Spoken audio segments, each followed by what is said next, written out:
A Journey into the Unknown. Chapter 7. Perilous times call for drastic action. We can't sit on the sidelines any longer. The Earth experiment could fail if love does not permeate its fibers. This is a call to action. There is nothing you can't do. You have the power of God at each of your disposals. Use your light energy freely, anywhere and everywhere. It always knows what to do. Bless those who are sick and those who are well.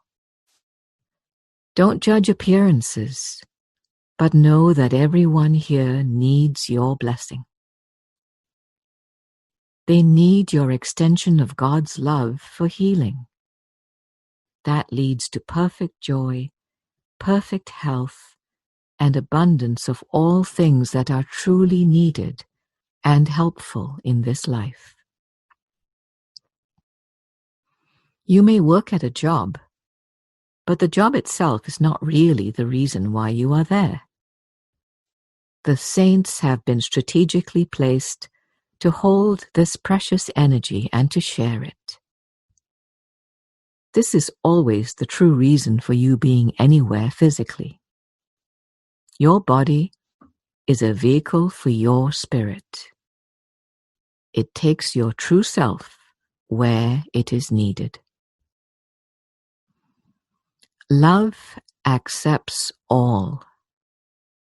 Fear is suspicious of all. Your job is to bring all into the embrace of love. Love trumps hate. Love cares not about appearances or ideology. Those are egoic principles. Love is expansive and inclusive of anyone and everyone. The same cannot be said about fear. Recognize that fear is all around you, and your job is simply to shine light on it. There are enough of you now to do this, and with each passing day your numbers will get stronger. It is a love tsunami. Love everyone who comes into your path. Love everyone equally. Share your light for the whole world to see. You are each one a son of God, a son or daughter of the great light. We will talk about specifics in future installments of this text. But for now, our purpose is to sound the alarm and reawaken those of you who have fallen back asleep, who have grown too weary, and perhaps simply stopped caring about the illusion. The earth is precious and is worth saving. We all want to have places we can come to create magical wonders. Now is your time to flourish and to show others the way of the truth, for they are many. Be strong in your convictions.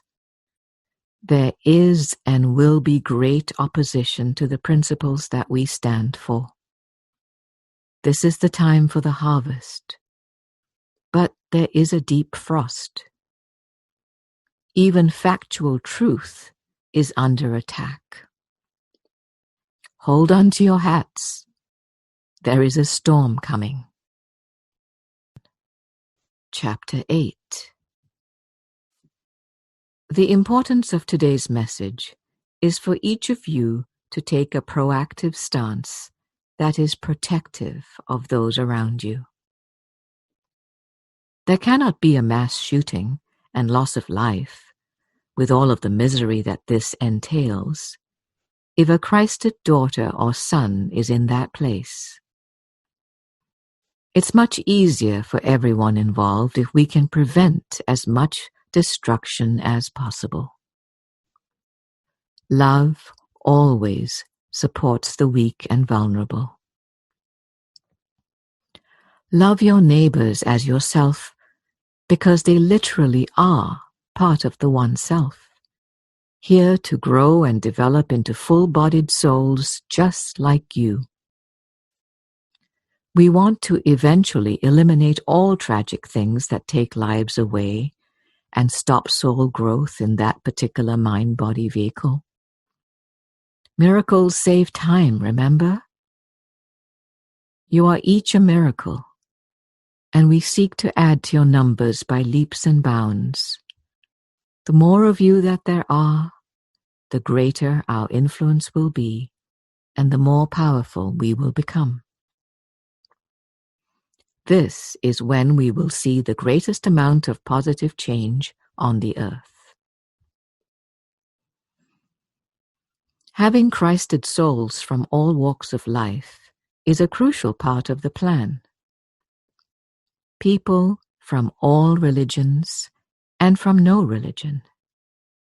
People who look every conceivable way can all demonstrate what unconditional love and union with God or divine energy looks like. We want to be relatable to all, not a body of clones. Creative souls aren't conformist in nature. We question that mindset of the status quo and challenge it by expressing ourselves how we choose to do so. We do what feels right in that moment, without concern for what this person or that group may think about it. We are each one free, free as a butterfly, free from any and all attempts of mind control, which is fear-based and is therefore ego-orientated.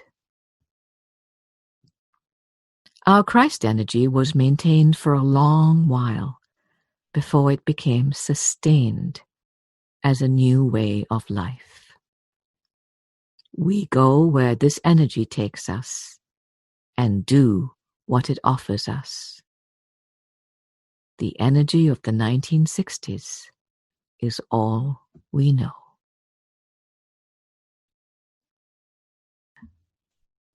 Chapter 9.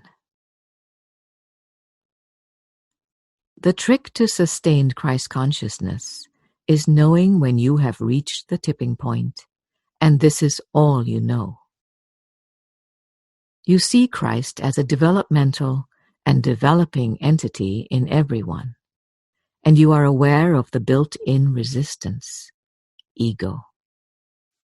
This is what produces fear and manifests in unpleasant and sometimes terrifying ways. But it also strengthens spirit and causes it to grow. You are aware of the duality in humans. You also see that creation is oftentimes messy.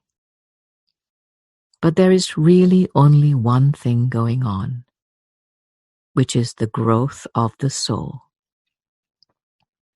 It is the painful and miserable events in life that reap the greatest rewards.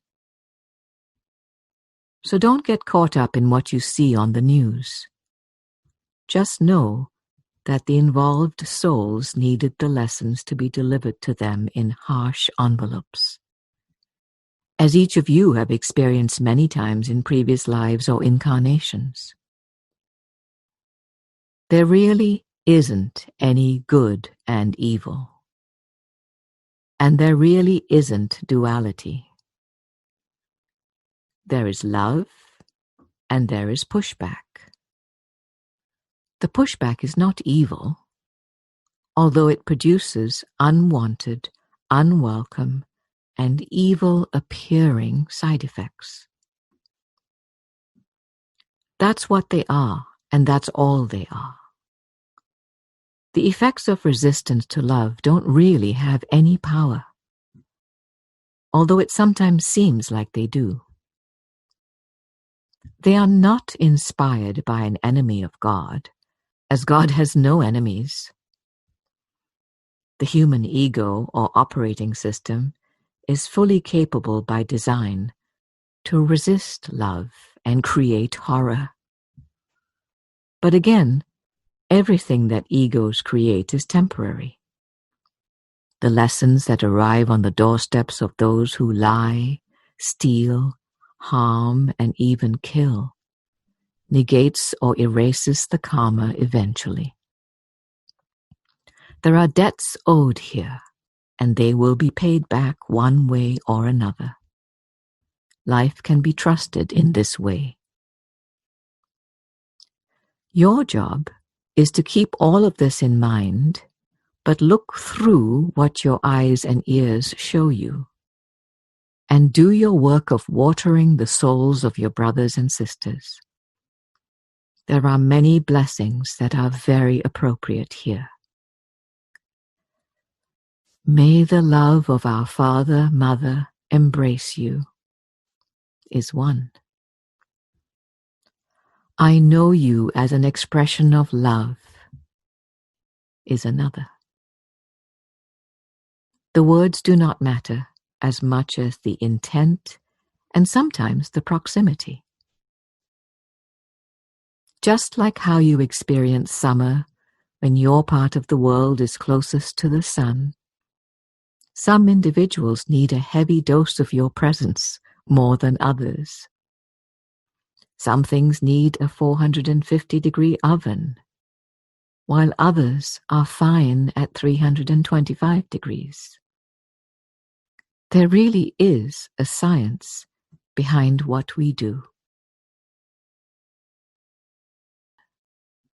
Chapter 10. Imaginations of the collective are the most difficult types of fear to shine light on. When half of the world believes that the other half is evil and should be punished by the god of their imaginings, then you have a recipe for disaster.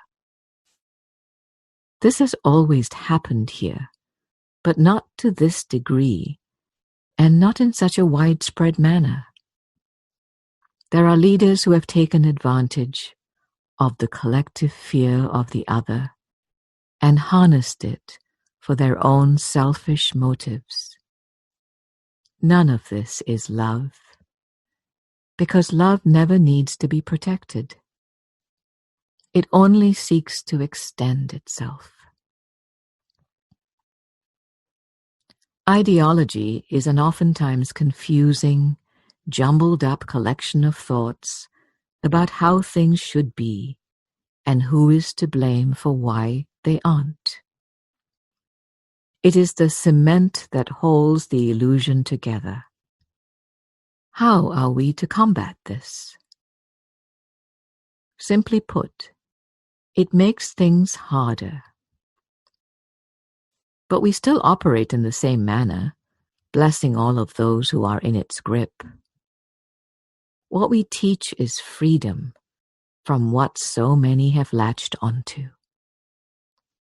People will find you attractive and frightening at the same time.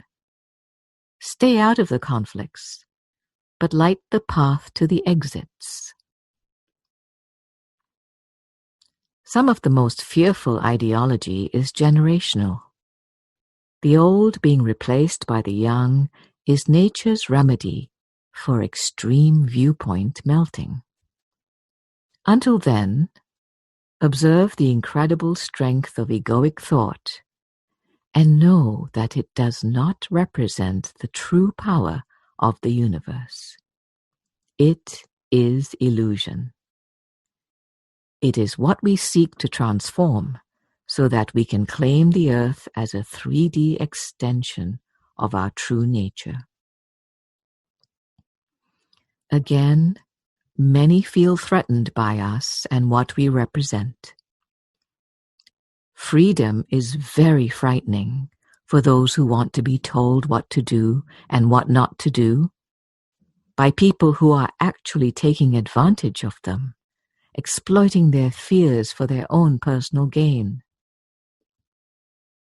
We, on the other hand, are leader-free.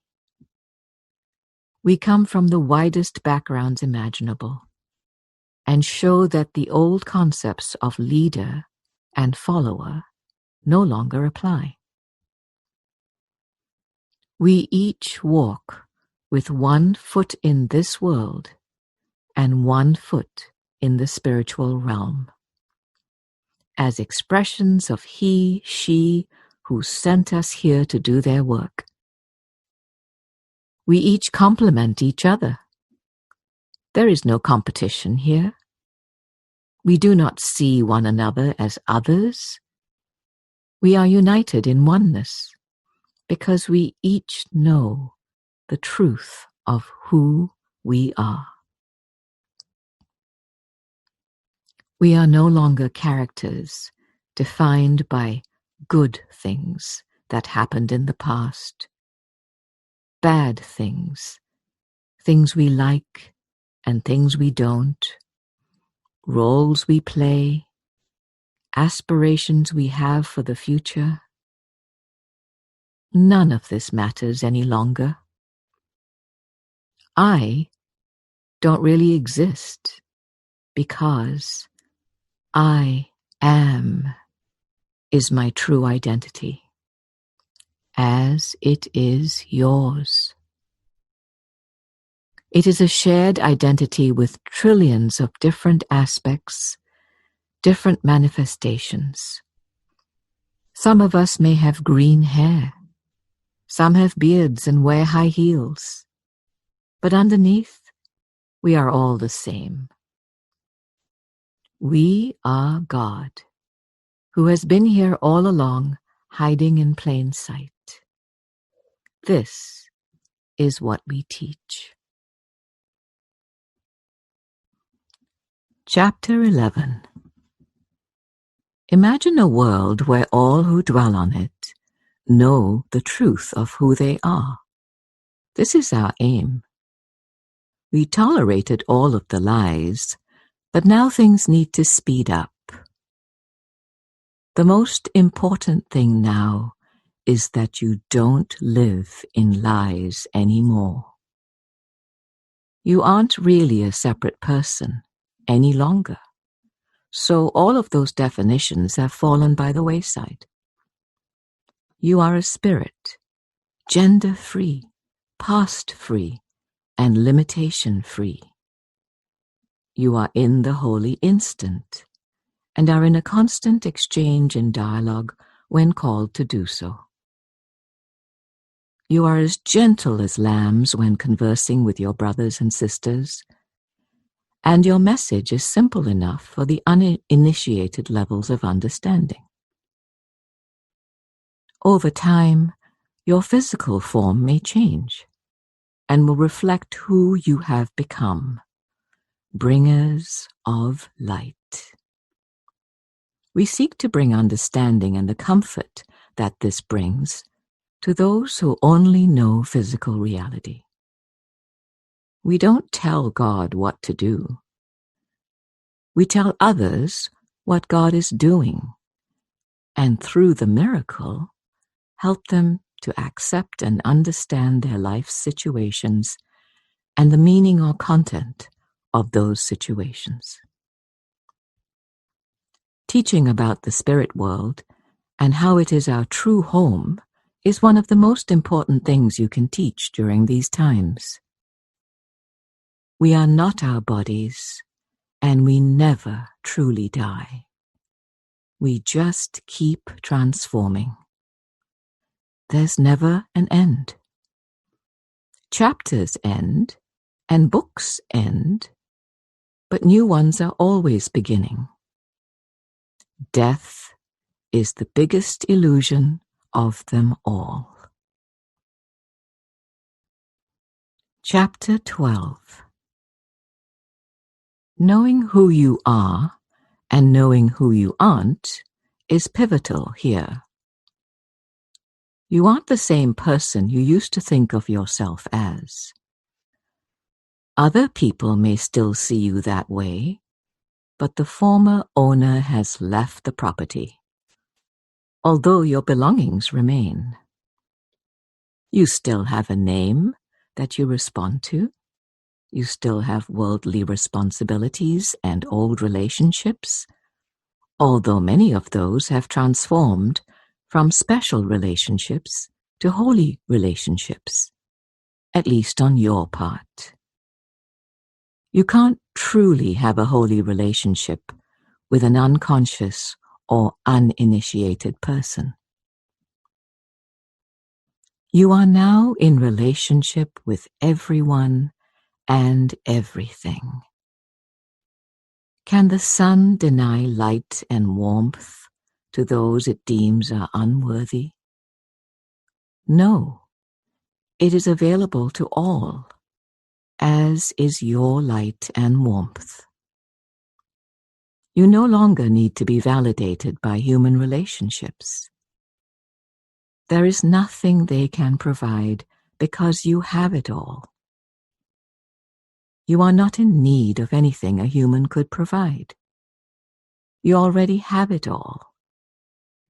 Your energy and enthusiasm for life flows from the unity you have with your source.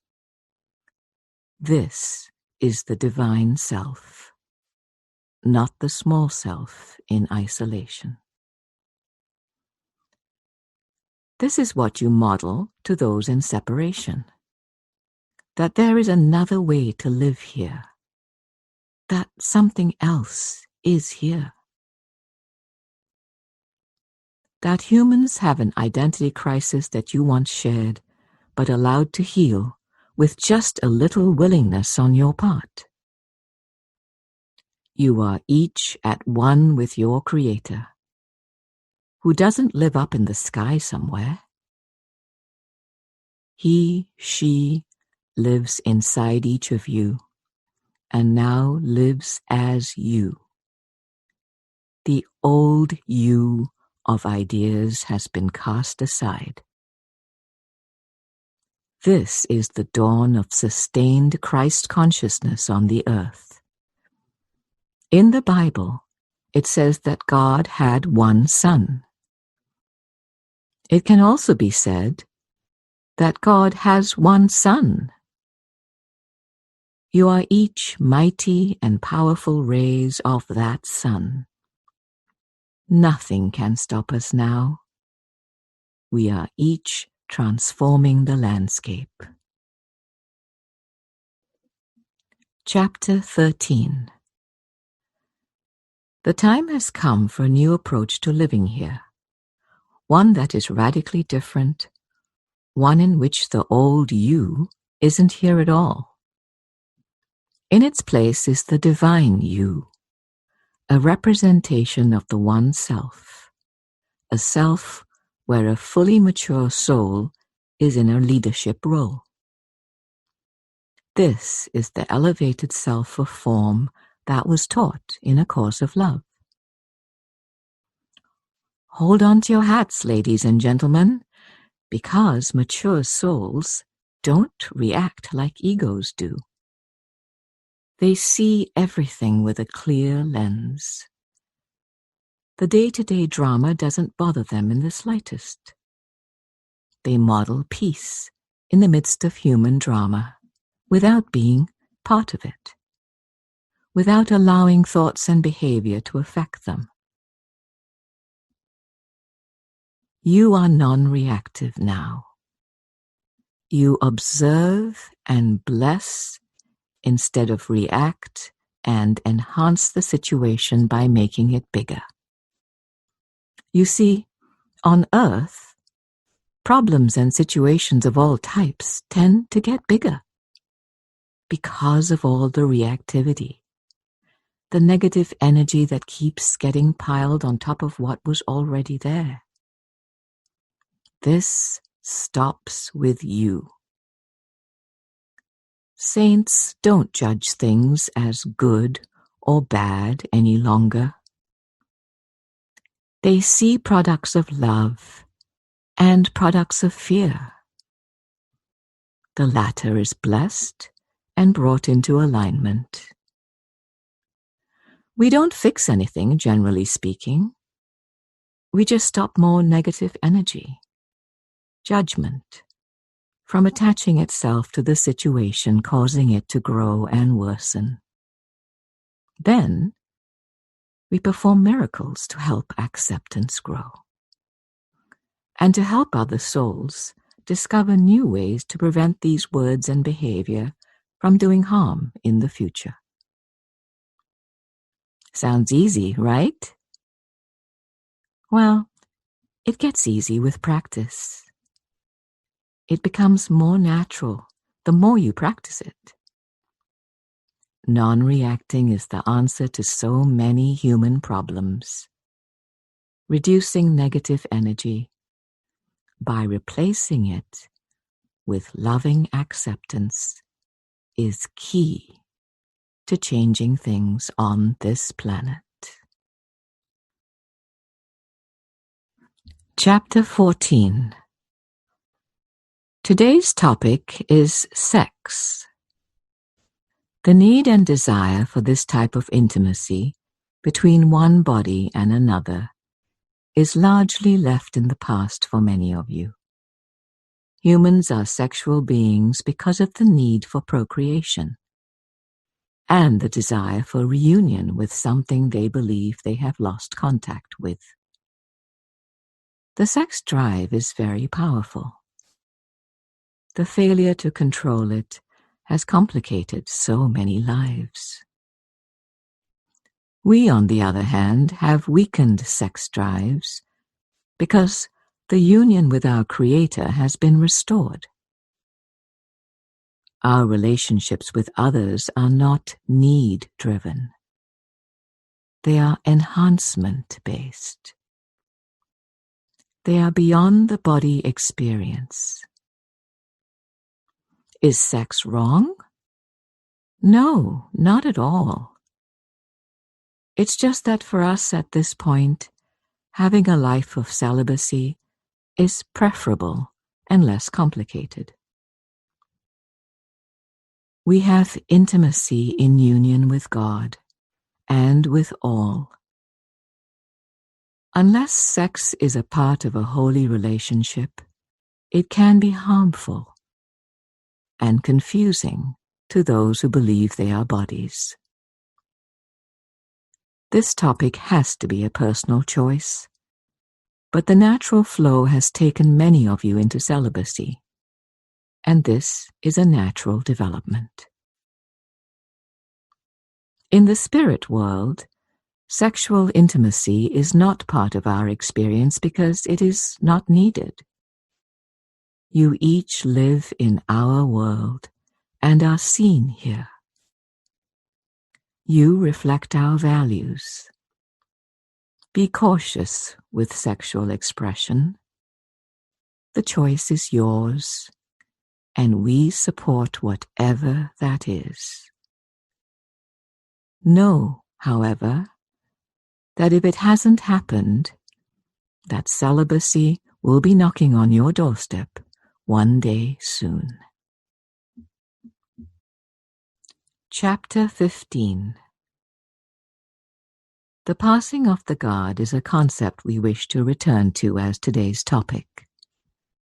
The concept of Christ has grown from a singular entity, Jesus, to a multidimensional entity, all of the many on the earth now who are practicing Christ consciousness in their own unique ways and visions. They can't put all of you in jail and torture you like they did to me. We are stronger and more clandestine. The world can tolerate us now, largely because they aren't sure about what we are exactly. We aren't that different from them, except perhaps in our attitudes about things. Maybe we are thought of as kind and generous people.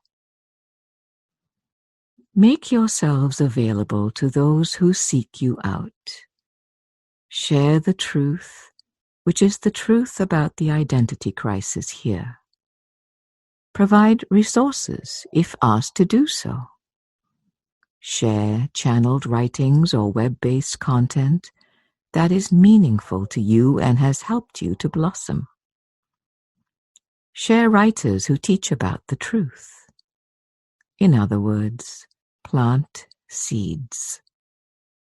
Each seed that you plant will take on a life of its own.